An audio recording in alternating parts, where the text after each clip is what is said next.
প্রিয় শিক্ষার্থীবৃন্দ, অনার্স প্রথম বর্ষের অনলাইন ক্লাসে তোমাদের সকলকে স্বাগত জানাচ্ছি।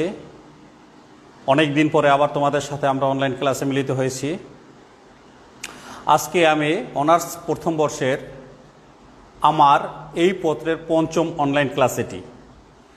আজকে আমরা যে বিষয়টি নিয়ে আলোচনা করব সেটি হচ্ছে দিল্লি সালতানাতের পতন, অর্থাৎ দিল্লির যে সালতানাত প্রায় ৩০০ বছরের, এই সালতানাত এক সময় তাদের শাসন কার্যক্রম শুরু করেছিল এই উপমহাদেশে এবং সময়ের পরিক্রমায় শক্তিহীন হয়ে এই সালতানাত বা সাম্রাজ্যের আবার পতনও ঘটেছিল। আজকের আলোচনায় আমরা সেটাই দেখব যে দীর্ঘকাল ধরে এই উপমহাদেশে সাম্রাজ্য পরিচালনাকারী যে সালতানাত, দিল্লির সালতানাত, এটার পতন হয়েছিল, এর পিছনে কি কি কারণ নিহিত ছিল। অর্থাৎ দিল্লির সালতানাত যে একটা সময়ে তাদের গৌরবের শীর্ষে পৌঁছে গিয়েও আস্তে আস্তে তাদের শক্তিহীন হয়ে এই সালতানাত বা সাম্রাজ্যটির পতন হয়েছিল। কেন পতন হয়েছিল, এর পিছনে ঐতিহাসিকরা কোন কোন কারণগুলোকে দায়ী করেছেন, অর্থাৎ ঐতিহাসিকরা কোন কারণগুলোকে এই সালতানাতের পতনের পিছনে মূল ভূমিকা পালনকারী কারণ হিসেবে চিহ্নিত করেছিলেন, আমরা সেই বিষয়গুলি দেখব। তো এক্ষেত্রে আমরা প্রথমে দেখে নিব যে দিল্লির সালতানাতের যে পতন, এই কারণগুলির যে কারণগুলি ঐতিহাসিকরা চিহ্নিত করেছেন, সেই কারণগুলিকে আমরা দুটি ভাগে ভাগ করে আলোচনা করতে পারি।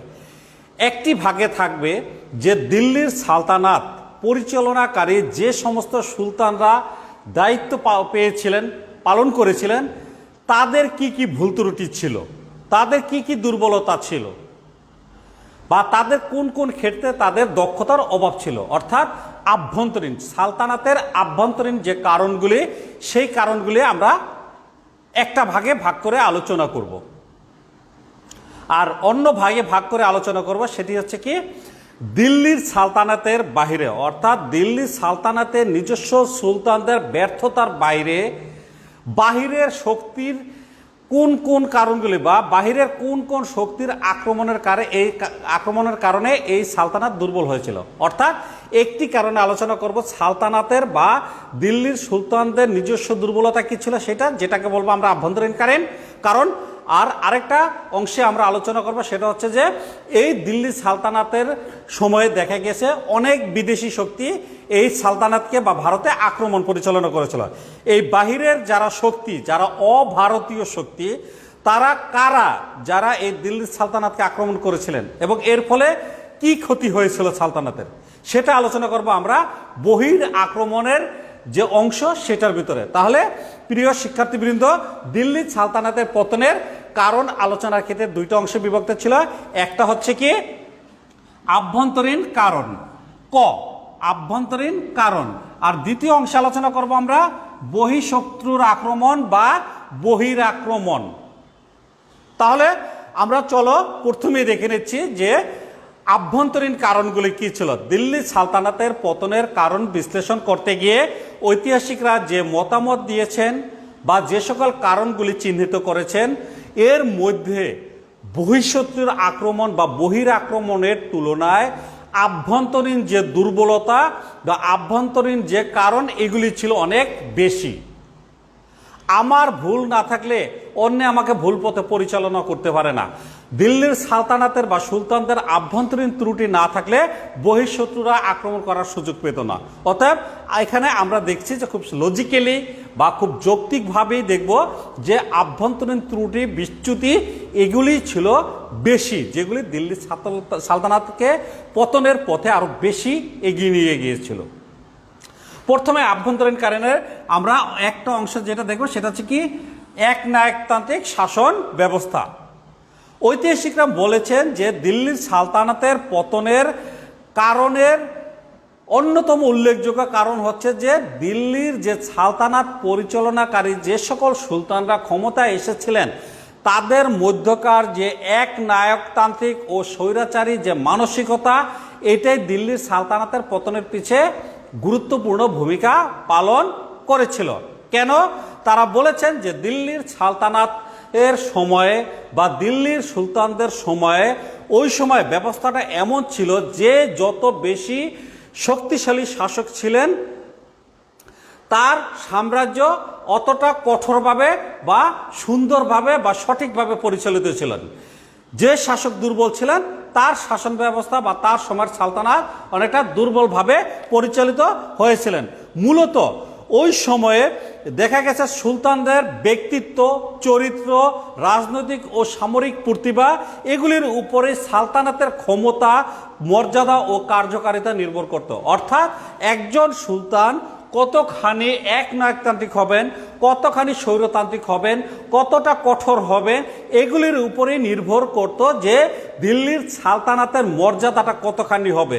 সালতানাতের শাসক যদি কঠোর হতেন, শক্ত হতেন, তাহলে দেখা যেত ওই সময় সালতানাতের মর্যাদাটা অনেক বেশি বেড়ে যেত। কারণ সালতানাতের যে শাসনকর্তা যিনি যাকে বলা হতো সুলতান, তিনি অত্যন্ত শক্ত এবং যোগ্য এবং দক্ষ। অর্থাৎ সালতানাতের মর্যাদাটা ওই সময় অনেকটা কি ছিল যে অনেকটা উচ্চ অবস্থান করত। কিন্তু যখনই দেখা যেত যে সালতানাতের যে শাসক হিসেবে সুলতান যদি কোনো দুর্বল সুলতান আসতেন, ওই সময় সালতানাতের যে মর্যাদা এটা সাধারণ মানুষের নিকট বা আশেপাশে যারা অন্যান্য রাজ্য ছিল বা ভিন্ন দেশ ছিল তাদের কাছে এদের মর্যাদাটা অনেকটা কি হতো যে অবহেলিত থাকতো বা একটা কি বলতো এটাকে খুব তারা মর্যাদা এটাকে দিতেন না। এই জন্য বলা হয়ে থাকতো যে আসলে সুলতানের ব্যক্তিত্ব, চরিত্র, রাজনৈতিক প্রজ্ঞা এই জিনিসগুলোর উপরেই নির্ভর করত যে দিল্লি সালতানাতের মর্যাদা কতখানি থাকবে, কতখানি থাকবে না। সুলতান শক্তিমান মানেই ছিল রাষ্ট্র শক্তিশালী।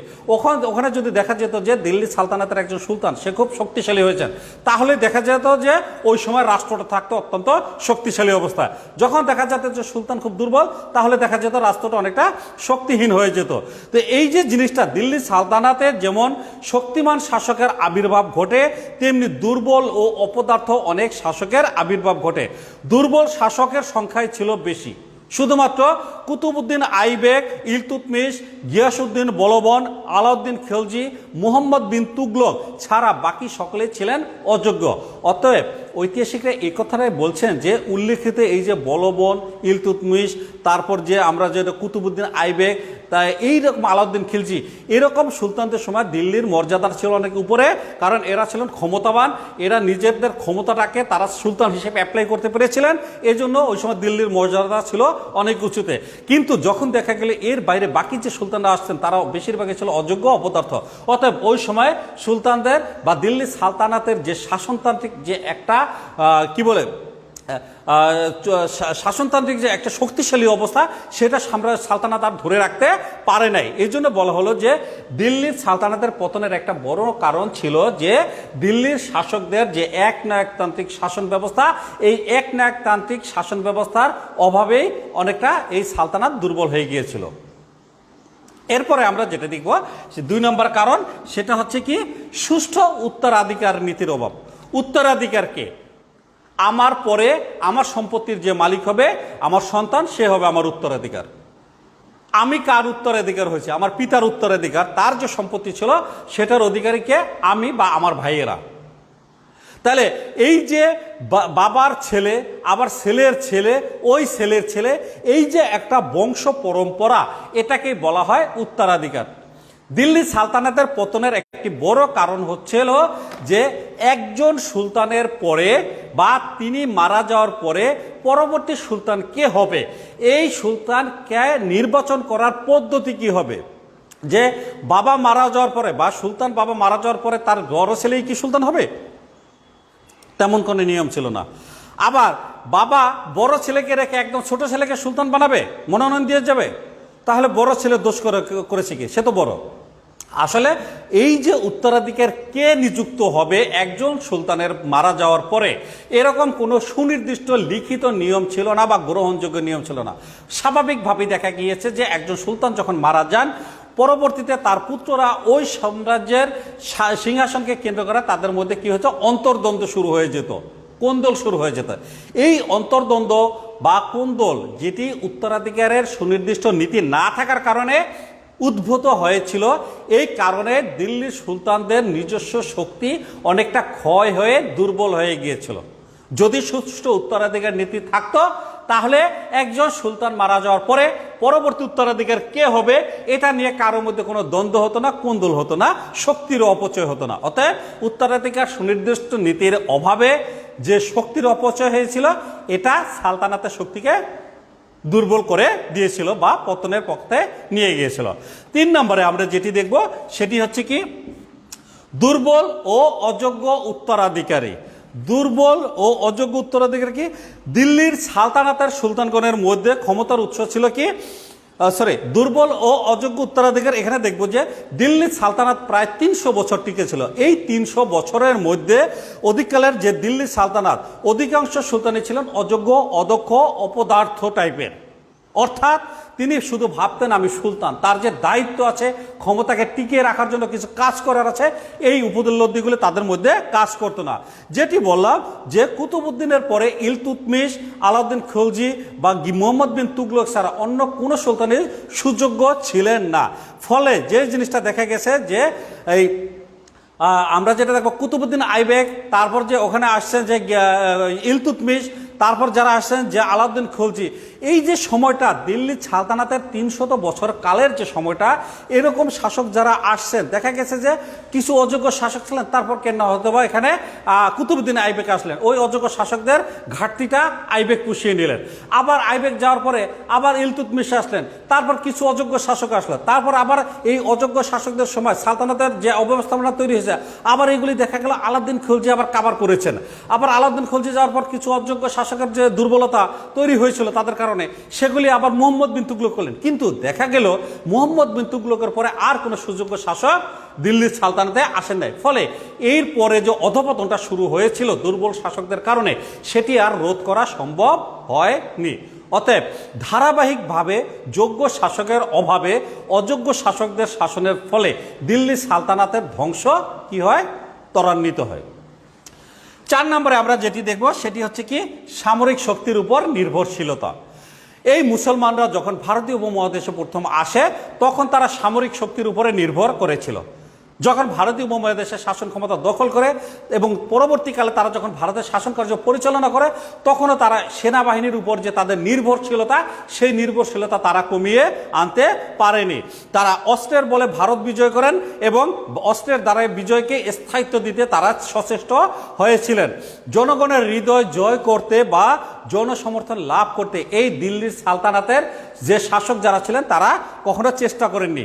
ফিরোজ শাহ তুগলক ছাড়া আর কেহই এমন কোনো প্রজা মঙ্গলকারী বা প্রজাদের কল্যাণের জন্য কোনো কর্মসূচি গ্রহণ করেননি যা সালতানাতের প্রতি জনগণের আস্থা বৃদ্ধি করতে পারে। অর্থাৎ সামরিক বাহিনীর উপর নির্ভরশীলতা তাদের এতটাই ছিল যে জনগণের মন জয় করার চেষ্টা করার জন্য বা জনগণের মন জয় করার অংশ হিসেবে কোনো জনকল্যাণমূলক কর্মসূচি তারা গ্রহণ করতে কখনো তৎপর হননি।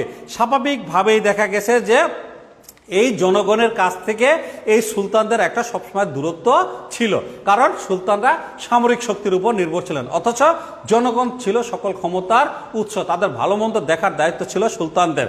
তারা ভালো মন্দ হয়তো কালে ভদ্রে কম বেশি দেখেছেন, কিন্তু এটাই যে তাদের মূল কাজ, এই দায়িত্ব বোধ তাদের ভিতরে সৃষ্টি হয়নি কখনোই এই সালতানাতের সময়কালে, শুধুমাত্র কাকে ছাড়া?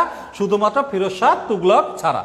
5 নম্বরে আমরা যেটি দেখব সেটি হচ্ছে কি শাসক ও শাসিতের মধ্যে দূরত্ব।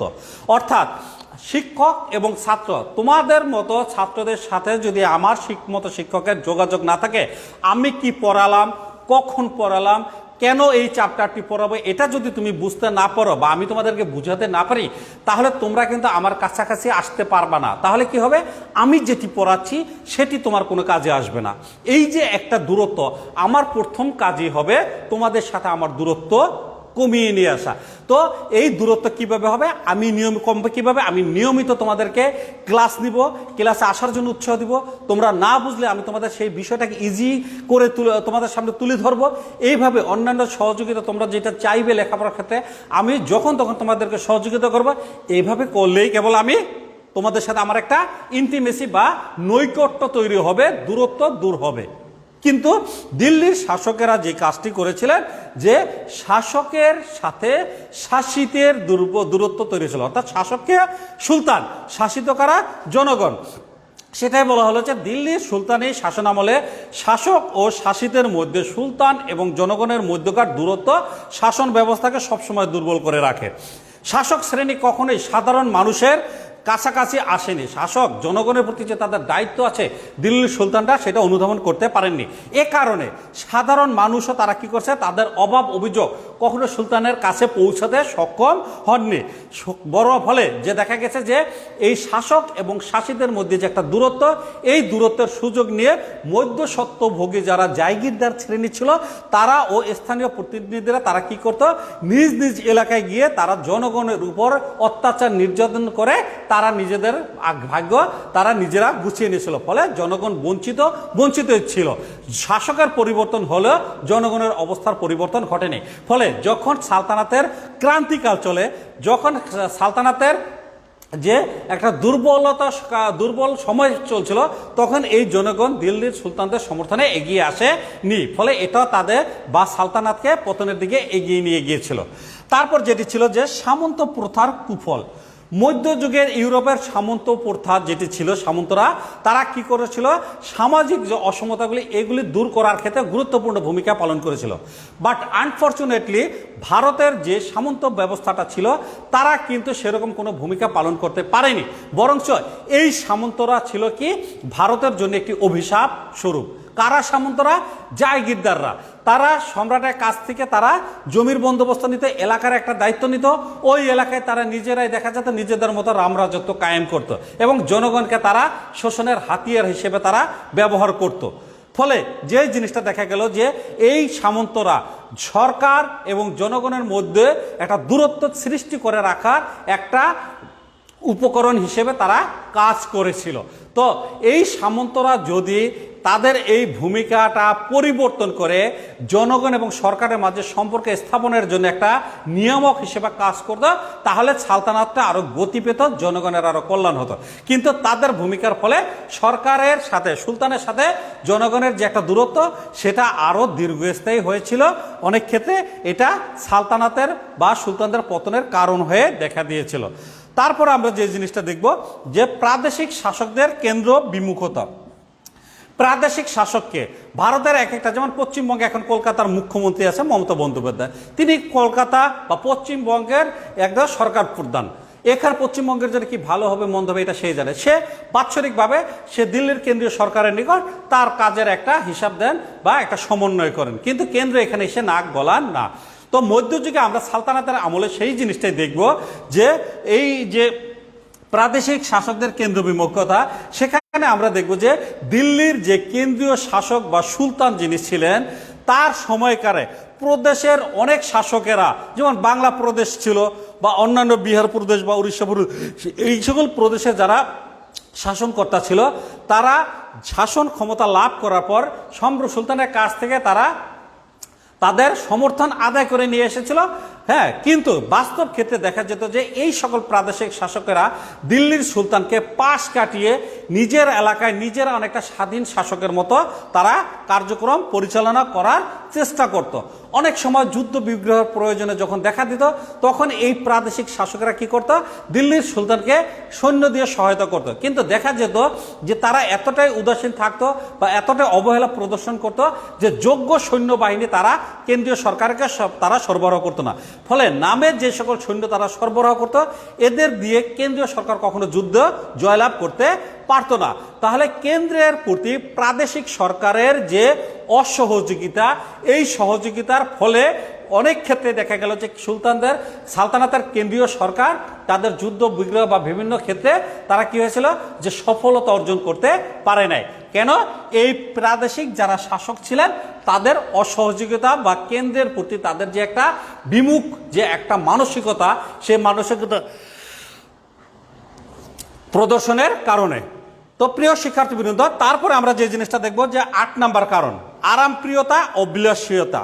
আরাম আমরা অনেকেই পছন্দ করি। আমার সবচেয়ে ভালো মোবাইল সেট লাগবে, আমার সবচেয়ে দামি মোবাইল সেট লাগবে, আমি সবচেয়ে ভালো প্যান্ট পরবো, আমি সবচেয়ে ভালো শপিং মল থেকে শপিং করব। এই জিনিসগুলি আমি পছন্দ করি, তুমি পছন্দ করো। কিন্তু বিষয় হচ্ছে পছন্দ করতে পারি, কিন্তু প্রত্যেকটা ব্যয়ের পিছনে হিসাব করে আগে দেখতে হবে যে এইটা কতটুকু দরকার, কতটুকু প্রয়োজন।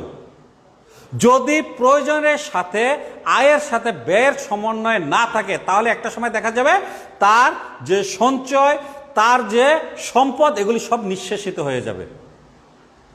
দিল্লির সালতানার ক্ষেত্রে সেই জিনিসটা দেখা গিয়েছিল যে জনগণের সাথে সুলতানদের প্রত্যক্ষ সম্পর্ক গড়ে ওঠেনি, সহযোগিতার সম্পর্ক গড়ে ওঠেনি, দায়িত্ব পালনের সম্পর্ক গড়ে ওঠেনি। কিন্তু সুলতানরা তাদের আরাম আয়েশের জন্য দাসী বাদী থেকে খাবার দাবার ভোজন এগুলির কোনো কমতি রাখে না, তারা প্রচুর পরিমাণে খরচ করত।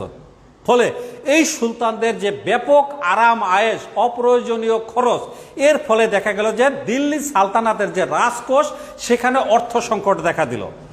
ফলে অর্থ সংকটের কালে পরবর্তীকালে যখন বহিঃশত্রুরা, বিদেশি শত্রুরা দিল্লিকে আক্রমণ করলো, অর্থের অভাবে সৈন্যদের জোগাড় সৈন্যবাহিনীর খরচ দিতে না পারায় দিল্লি সালতানাতের এই সরকার কি করলো যে বহিঃশত্রুরা আক্রমণ তারা মোকাবেলা করতে ব্যর্থ হয়। তো এই অর্থ সংকটের মূল কারণটা ছিল কি? সুলতানদের আরামপ্রিয়তা ও বিলাসিতা। তারা যদি মিতব্যয়ী হতেন তাহলে দিল্লি সালতানাতের অর্থের এত অপচয় ঘটতো না এবং তাদের সাম্রাজ্য অর্থনৈতিক অবস্থা আরো ভালো থাকতো। তারা বহিঃশত্রুর আক্রমণ মোকাবেলা করে তারা দিল্লি সালতানাতের আরো স্থায়িত্ব বিধান করতে পারতেন।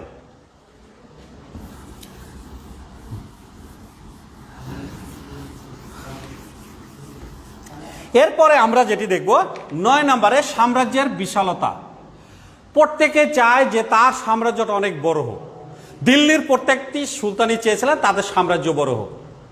তো এইভাবে করে দেখা গেছে যে আলাউদ্দিন খিলজি থেকে শুরু করে পরবর্তীতে সর্বশেষ যে মুহাম্মদ বিন তুগলক, তার সময় দিল্লির সাম্রাজ্য সবচেয়ে বেশি সীমানার দিক থেকে বা আকারের দিক থেকে বিশালতা লাভ করে।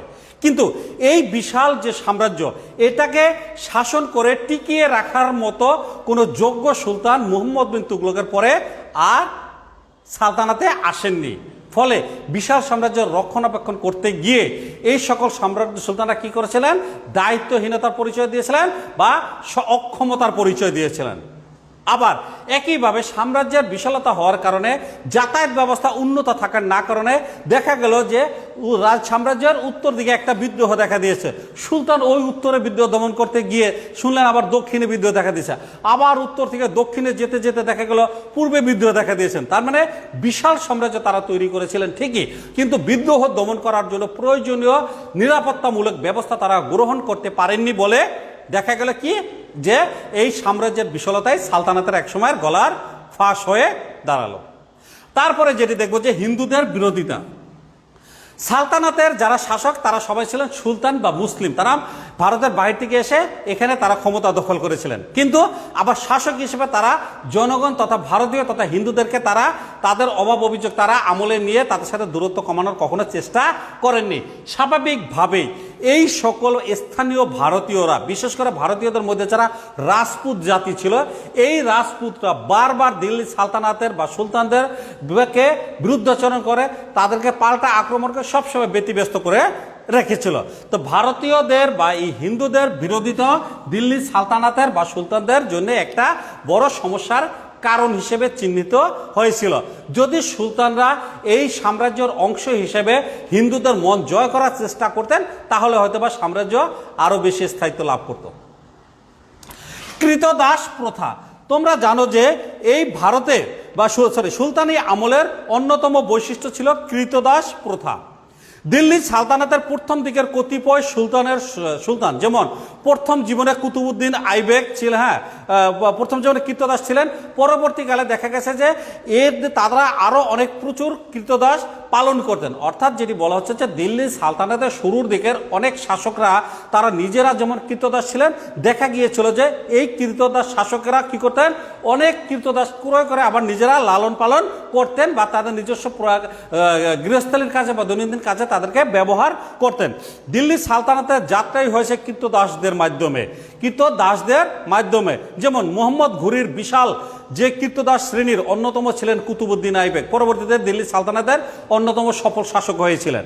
এরপরে ভারতের প্রথম সুলতান হিসেবে সিংহাসনে তিনি বসেছিলেন কুতুবউদ্দিন আইবেক। ঘুরির অন্যান্য অনেক কৃতদাস প্রাদেশিক শাসক ও সেনাপতির দায়িত্ব পালন করছিলেন। দিল্লির সুলতান না হলেও অনেকে প্রাদেশিক শাসক হয়েছিলেন। কারা? ঘুরির কৃতদাস বাহিনীর অনেক কৃতদাস। ঘুরির তারপর যে জিনিসটা ছিল, এমনিভাবে কুতুবউদ্দিন আইবেক, ইলতুৎমিশ, গিয়াসউদ্দিন বলবন, ফিরোজ শাহ তুগলক বিশাল কৃতদাস শ্রেণী তারা পালন করতেন এবং তাদেরকে বিভিন্ন গুরুত্বপূর্ণ তাদেরকে শাসন কার্যে তাদেরকে নিয়োগ করতেন। এখন এই যে বিশাল কৃতদাস বাহিনী যারা দিল্লির সালতানাতের শাসক হয়েছিলেন, প্রাদেশিক শাসক হয়েছিলেন, শাসকদের যে শাসন ব্যবস্থার উচ্চ পদে দায়িত্ব পালনের জন্য তারা সুযোগ পেয়েছিলেন। কিন্তু দেখা গেল যে এই সকল প্রথম দিকে কৃতদাসরা দিল্লির সালতানাতের জন্য আশীর্বাদ হলেও পরবর্তীকালে তা অভিশাপে পরিণত হয়। বিখ্যাত কয়েকজন সুলতান ছাড়া বাকি পুরো সময়টাতে কৃতদাস শ্রেণী তারা সাম্রাজ্যের ভাগ্য নিয়ন্ত্রণে পরিণত হয়েছিলেন। তারাই প্রাসাদ ষড়যন্ত্রের মূল হোতায় পরিণত হন। অর্থাৎ দিল্লির সালতানাতের এই কৃতদাসরা এতটাই শক্তিশালী হয়েছিলেন যে তারা দিল্লি সালতানাতের যখন দুর্বল শাসকরা আসতেন, প্রাসাদে ষড়যন্ত্র করে পছন্দ মতো শাসক ক্ষমতা বসানোর জন্য এরা সবসময় কি করতেন? মেকানিজম করতেন বা ষড়যন্ত্রে লিপ্ত হতেন। তো এই জন্য বলা হলো যে দিল্লি সালতানাতের পতনের ক্ষেত্রে যেই কৃতদাসরা একসময় আশীর্বাদ ছিল, পরবর্তীকালে পতনের জন্য এই কৃতদাসরাও গুরুত্বপূর্ণ ভূমিকা পালন করেছিল আভ্যন্তরীণ কোন্দল বা প্রাসাদ ষড়যন্ত্রে লিপ্ত হয়ে, যেটা দিল্লি সালতানাতের যে শক্তি সেটাকে ক্ষয়িষ্ণু করে তুলেছিল। তারপর যেটিকে দেখবো আমরা অর্থনৈতিক সংকট। মানি ইজ দ্য সেকেন্ড গড, অর্থই হচ্ছে দ্বিতীয় প্রভু বা নিয়ন্ত্রক। কেন বলা হয়? টাকা না থাকলে কিছুই নাই। তোমরা প্রিয় শিক্ষার্থী দেখো যারা আছো, হাতে টাকা থাকলে মনের অনেক ইচ্ছা জাগ্রত হয়। তোমার পকেটে টাকা নাই, বন্ধু এসে ডাকলে না ভাল লাগে না, যাবো না। কেন? গায়ে শক্তি পাচ্ছি না, টাকা নাই। টাকা আসলে কি হয়? নিজে গিয়ে বলি চল বন্ধু ঘুরে আসি, চা খেয়ে আসি, বা অমুক জায়গা খুব সুন্দর ছবি তোলা যাক, ঘুরে আসি ওদিক থেকে। কেন? টাকা। তাহলে দিল্লির সালতানাত money is the second god. অর্থ যদি না থাকে কোনো কিছুরই শক্তি থাকে না বা কোনো শক্তি তখন কাজে লাগে না। তো রাষ্ট্রের মূল চালিকা হচ্ছে অর্থনীতি। অর্থনৈতিক বুনিয়াদ মজবুত হলে শক্তিশালী ও বিশাল সেনাবাহিনী গঠন করা যায়, পুরো শক্তিশালী শাসন ব্যবস্থা প্রবর্তন করা যায়, প্রয়োজনীয় সংস্কার সাধন করা যায় এবং দেশের যে যোগাযোগ ব্যবস্থা, ভৌত অবকাঠামো, এগুলি সব কিছুর উন্নয়ন ঘটানো যায়। কিন্তু টাকা না থাকলে সেনাবাহিনী গঠন করা যায় না, সংস্কার করা যায় না, যাতায়াত ব্যবস্থার উন্নয়ন করা যায় না, জনগণের চাহিদা পূরণ করা যায় না, কিছুই করা যায় না। তো স্বাভাবিকভাবে দেখা গেছে যে অর্থনৈতিক সংকট থাকলে কোনো কিছু যেহেতু করা যায় না এবং ফলে কি হয়? রাষ্ট্র দুর্বল হয়ে যায়।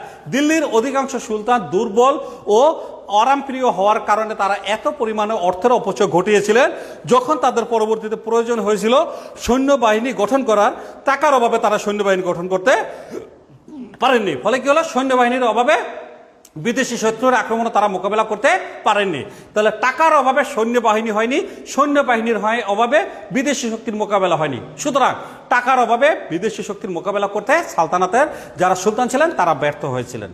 অতএব অর্থ সংকট দিল্লির সালতানাতের পতনের একটা অত্যন্ত গুরুত্বপূর্ণ কারণ ছিল। তুগলকের ব্যর্থতার প্রভাব। তোমরা জানো যে মোহাম্মদ বিন তুগলক ছিলেন একজন উচ্চাভিলাষী বা উচ্চাকাঙ্ক্ষী একজন সুলতান। তিনি তার শাসন আমলে বেশ কয়েকটি উচ্চাভিলাষী পরিকল্পনা করেছিলেন, 5টি। তার ভিতরে একটা ছিল রাজধানী স্থানান্তর।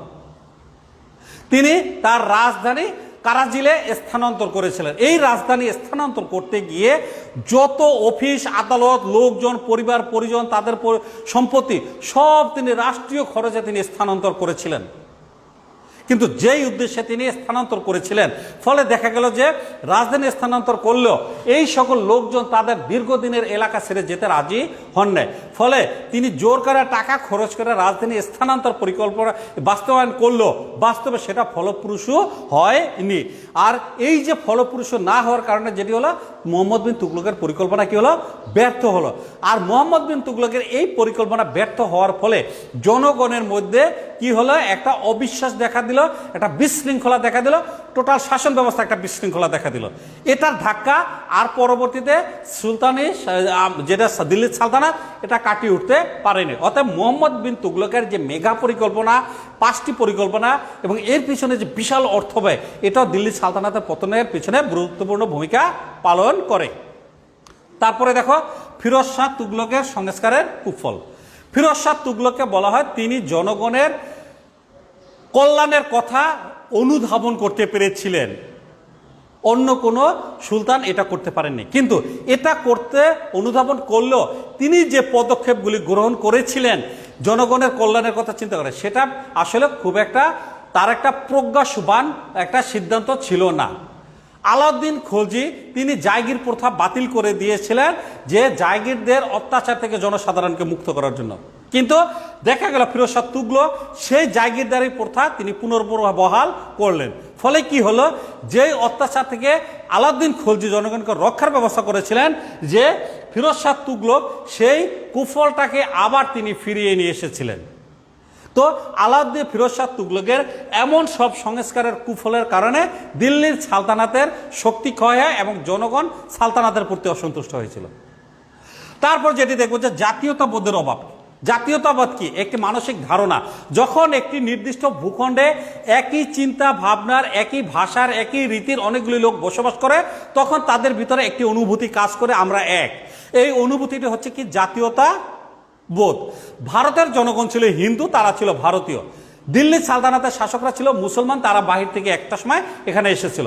আর এই বাহির থেকে আসা শাসকরা কখনো ভারতীয়দেরকে আপন করে নিতে পারেনি। ফলে এই ভারতীয় জনগণ যখন দিল্লির সালতানাত যখন ক্রান্তিকালে পড়লো, বিপদ সংকটাপন্ন সময় পড়লো, তখন ভারতীয় জনগণ দিল্লির সুলতানদেরকে বা সালতানাতকে আমাদের সুলতান, আমাদের সালতানাত, এই জিনিসটা তারা ভাবতে পারে নাই। অর্থাৎ ভারতীয় জনগণের মধ্যে যে একটা ঐক্যবোধের অভাব, এর ফলে সালতানাতের পতনটা ত্বরান্বিত হয়েছিল। সর্বশেষে আমরা যেটা দেখব যে অভিজাতদের ষড়যন্ত্র। অভিজাতদের কাজই হচ্ছে রাজা সুলতানকে পরামর্শ দেয়া, সুলতান মহোদয় আপনি বসেন, আমি দেখতেছি, দেখে নিজের মতো সুবিধা করে আখের গুছানো। আবার যখন দেখতো যে তারা দুর্বল সুলতান ক্ষমতায় এসে তাকে বাদ দিয়ে কিভাবে তাদের অনুগত লোক বসানো যায়, তখন তারা দেন দরবার করত এবং তাকে ক্ষমতায় বসে নিজেরা ব্যাপকভাবে লাভবান হতো। তো অভিজাতদের এরকম ষড়যন্ত্র ফলে দেখা গেল যে দিল্লি সালতানাত অনেকটা শক্তিহীন হয়ে যায় বা নিয়মিত তারা দ্বন্দ্ব সংঘাতে জড়িয়ে সময় অতিবাহিত করতে থাকে। এরকম অভিজাত শ্রেণীর মধ্যে ছিল কে? সুলতান কায়কোবাদের উজির ছিল নিজামুদ্দিন, আলাউদ্দিন খলজির প্রধান সেনাপতি ছিল মালিক কাফুর, কুতুবুদ্দিন মোবারক শাহের সময় ছিল খসরু শাহ। এরকম বিভিন্ন অভিজাত ছিল যারা তাদের সময় অত্যন্ত দাপট নিয়েছিল, অত্যন্ত ষড়যন্ত্রমূলক পথ গ্রহণ করে তাদের নিজেদের আখের গুছিয়ে তারা সুলতানের উপরে অনেকটা নিয়ন্ত্রণ প্রতিষ্ঠা করে ফেলেছিল। ফলে সালতানাত বা সুলতানের যে নিজস্বতা বা স্বাতন্ত্রতা বা তাদের শ্রেষ্ঠত্ব, এই জিনিসটা ওই সময় আর টিকে থাকেনি বা বরঞ্চ ধ্বংস হয়ে গিয়েছিল। তো প্রিয় শিক্ষার্থীবৃন্দ, অনেকগুলি কারণে আলোচনা করলাম, এর ভিতরে এর বাইরেও অনেক কারণ আছে, তোমরা আলোচনা করে এগুলি তোমরা দেখবা, মুখস্থ করবা। এখন আমরা যেটা দেখব দ্বিতীয় অংশটা, যে বহির আক্রমণ। আভ্যন্তরীণ কারণের পরে দিল্লির সালতানাত এখন বলে একটা কথা তোমরা জানো যে মরার উপর খাড়ার ঘা। ভুগতে ভুগতে নিজে ক্লান্ত, তখন প্রতিপক্ষ এসে আরো দুইটা জোরে মারলো আর কি। তখন দাঁড়ানোর যে শক্তি ছিল, তখন ওই দুর্বল অবস্থায় দুই ঘা খেয়ে তখন বাকিটা শুয়ে পড়লো। তো দিল্লি সালতানাত যখন আভ্যন্তরীণ এত কারণে জর্জরিত, শক্তিহীন, একেবারে মুমূর্ষ অবস্থায়, তখন দেখা গেল যে বহিঃশত্রুর আক্রমণ বা বহিঃশত্রুরা এসে দিল্লি সালতানাতকে ওই দুর্বলটাকে আক্রমণ করে বাকিটা শোয়াই দিল। এই বহিঃশত্রু কারা ছিল? একটা ছিল মঙ্গলরা। এই মঙ্গলরা ছিল ভারতীয় চীন সীমান্তে। তারা চীন সীমান্ত থেকে এসে বারবার এই দিল্লির অভ্যন্তরে প্রবেশ করে তারা কি করলো, যে হাঙ্গামা চালাতে থাকলো, লুটতারা চালাতে থাকলো। এবং ফলে যে জিনিসটা হলো যে দিল্লি সালতানাত প্রতিষ্ঠা লগ্ন হতে মধ্য এশিয়ার মঙ্গল শক্তির উত্থান ঘটতে থাকে। মধ্য এশিয়ার মঙ্গল শক্তির উত্থান করতে থাকে। তারা এশিয়ার বিভিন্ন দেশ ও অঞ্চল দখল করে তারা ভারতে প্রবেশের চেষ্টা করতে থাকে এবং ভারতে এদের প্রথম আগমন ঘটে ইলতুৎমিশের সময়। যখন ইলতুৎমিশ দিল্লির শাসক ছিলেন তখন তাদের প্রথম আগমন ঘটে। ইলতুৎমিশ কৌশলে তাদের মোকাবেলা করতে সক্ষম হলেও পরবর্তীকালে আর সেটা মোকাবেলা করতে বা পরবর্তী শাসকদের পক্ষে বা সুলতানদের পক্ষে সেটা মোকাবেলা করা সম্ভব হয়নি। মঙ্গলদের আক্রমণ ধীরে ধীরে আস্তে আস্তে বাড়তে থাকে। এ সময় সীমান্তে এদের চাপ এত ব্যাপক ব্যাপক আকার ধারণ করে যে ওই সময় গিয়াসউদ্দিন বলবন সর্বশক্তি নিয়োগ দেয় করে সীমান্তে মঙ্গল প্রতিরোধের কাজ চালাতে থাকেন এবং দেখা গেছে তিনি একজন সমরকুশলী দুর্দর্শ উচ্চবিলাসী নরপতি হওয়া সত্ত্বেও মঙ্গল আক্রমণ প্রতিরোধ করতে গিয়ে শেষ পর্যন্ত তিনি কি করেন যে অন্য অঞ্চলে যে মুঘল যে দিল্লি সালতানাতের যে সাম্রাজ্য বৃদ্ধি করবেন সেই সাম্রাজ্যবাদী নীতি পরিত্যাগ করে একটা সময় এসে তিনি এই মুঘল আক্রমণে নিজেকে সর্বশক্তি নিয়োগ করেছিলেন। ফলে কি হলো, অন্য অঞ্চলে বা অন্যদিকে যে সাম্রাজ্যের সীমা বৃদ্ধি হতো সেটা তো বৃদ্ধি করতে পারেনি নেই, বরং সেই শক্তি দিয়ে তিনি মঙ্গল আক্রমণের জন্য তিনি প্রাণপণ নিয়োগ করেন এবং শেষ পর্যন্ত মঙ্গল আক্রমণ প্রতিরোধ করতে গিয়ে তিনি প্রাণ পর্যন্ত বিসর্জন দেন। আলাউদ্দিন খলজি মঙ্গলদের প্রতিরোধের জন্য তার সামরিক শক্তি অর্থনীতিতে ব্যাপক পরিবর্তন এনেছিলেন এবং তা তিনি জায়গির প্রথা রহিত করে তিনি নগদ ব্যবধানে স্থায়ী সৈন্যবাহিনী গঠন করেছিলেন, যাতে স্থায়ী সৈন্যবাহিনীরা সাময়িক সৈন্যবাহিনীর তুলনায় অধিক যেহেতু যত্নবান হবে, দায়িত্বশীল হবে, এদের দ্বারা তিনি মঙ্গলদেরকে আক্রমণ প্রতিরোধ করার চেষ্টা করেন।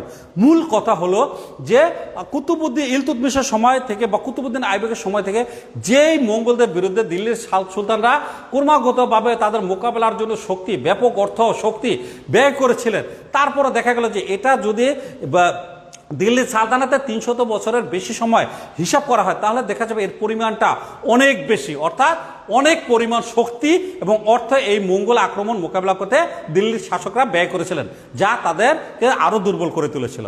তারপর যেটি দেখব যে তৈমুর লংয়ের আক্রমণ। দিগ্বিজয়ী বীর যে তৈমুর লং তিনি দিল্লির সুলতান নাসিরউদ্দিন মাহমুদ তুগলকের রাজত্বকালে রাজত্বকালে তিনি কি করেন যে দুর্দর্শ ও দিগ্বিজয়ী যে বীর তৈমুর লং তিনি ভারত আক্রমণ করে উত্তর পশ্চিম সীমান্ত অঞ্চল দিল্লি এবং তার পার্শ্ববর্তী অঞ্চলগুলিকে তিনি কি করেন ধ্বংস করে দেন একদম। অর্থাৎ তার এই তৈমুর লং ছিলেন একজন বিজেতা, তিনি এতটাই নৃশংস ছিলেন যে তার বিজর্জনের সামনে যাব তাই তিনি ধ্বংস করে দিতেন। তো নাসিরউদ্দিন মাহমুদ তুগলকের সময় তিনি ভারত আক্রমণ করেন, উত্তর পশ্চিম সীমান্ত প্রদেশ দিল্লি এবং তার পার্শ্ববর্তী অঞ্চল দখল করে তিনি এখানে একটা শ্মশান বা একটা মৃত্যু স্তূপে পরিণত করে তুলেছিলেন।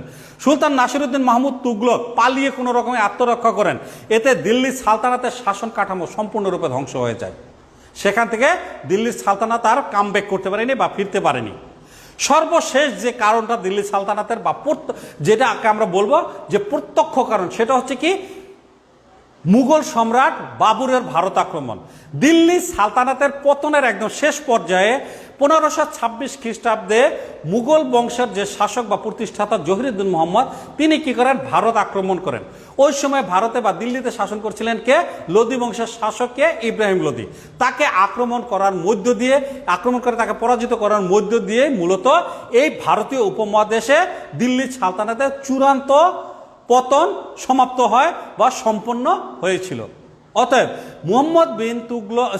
অতএব জহিরুদ্দিন মোহাম্মদ বাবরের ভারত আক্রমণের মধ্যে দিয়ে যেই দিল্লি সালতানাত আস্তে আস্তে আস্তে আস্তে ক্ষয়িষ্ণু হচ্ছিল তার চূড়ান্ত পতন সূচিত হয়েছিল বা সম্পন্ন হয়েছিল এই জহিরুদ্দিন মোহাম্মদ বাবরের ভারত আক্রমণের মধ্য দিয়ে ইব্রাহিম লোদির পরাজয়ের মাঝখান দিয়ে তার পতন সমাপ্ত হয়।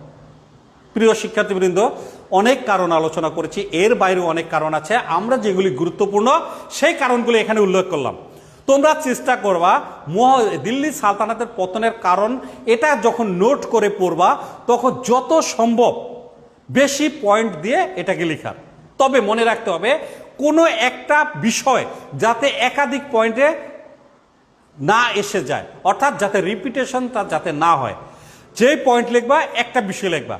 আমরা এক পয়েন্টে দুইটা বিষয় আলোচনা করছি, একটা পয়েন্টকে ভেঙে তুমি দুইটা করতে পারো আলাদা আলাদা, এভাবে পয়েন্টের সংখ্যা বাড়াতে পারো। কিন্তু পয়েন্ট বাড়ানোর নামে যাতে কোনো বিষয়ের যাতে পুনরাবৃত্তি না ঘটে বা পুনরুক্তি না ঘটে, এটা খেয়াল রাখবে। তো আশা করি আজকের এই ক্লাসের মধ্য দিয়ে দিল্লি সালতানাতের পতনের কারণ বা পতন কেন হয়েছিল, ঐতিহাসিকরা কোন বিষয়গুলিকে তারা হাইলাইট করেছেন বা উল্লেখ করেছেন যে এটাকে আরো ফোকাস করেছেন, সেই বিষয়গুলো আমাদের কাছে স্পষ্ট হয়ে গেছে। বাসায় বসে পড়ো, বিষয়টা আরো ক্লিয়ার হবে। না হলে শেষ পর্যন্ত আমি আছি, আমার সাথে যোগাযোগ করবে। সবাই ভালো থাকো। আজকের অনলাইন ক্লাসে অংশগ্রহণ করার জন্য তোমাদেরকে আবারও আন্তরিক শুভেচ্ছা ও অভিনন্দন জানাচ্ছি। সকলে ভালো থাকো, সকলে সুস্বাস্থ্য কামনা করে আজকে এখানে শেষ করছি। ধন্যবাদ।